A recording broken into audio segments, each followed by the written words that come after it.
Magandang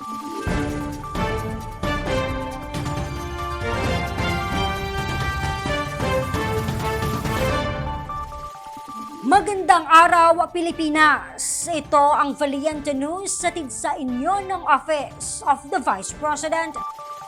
Inalalayan ng OVP Disaster Operations Center ang nasa 1,000 pamilya na apektado sa armed conflict sa Baco Oriental, Mindoro. Ang detalye ihahatid sa atin ni Brian Latasa.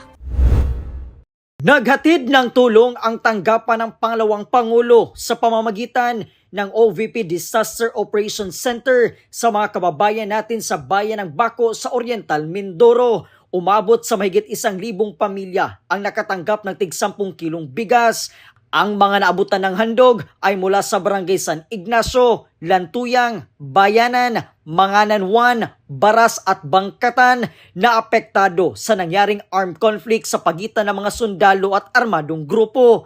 Ang aktibidad ay bahagi ng Relief for Indigents and Individuals in Crisis and Emergencies o RICE program ng tanggapan ng pangalawang Pangulo sa ilalim ng pamumuno ni Vice President Inday Sara Duterte.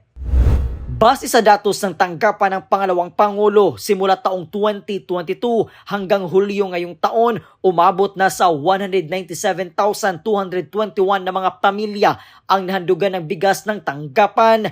Layunin ng programa na maalalayan ang mga Pilipinong nakakaranas ng krisis tulad na lang ng bagyo, mga pagbaha at sunog.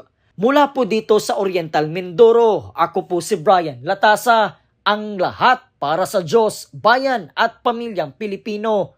Valiente News. Abangan ang iba pang mga balita dito lamang sa Valiente News. Ako si Claudette Loreto para sa makabuluhan, naninindigan at matapang na mga ulat at impormasyon. Maraming salamat.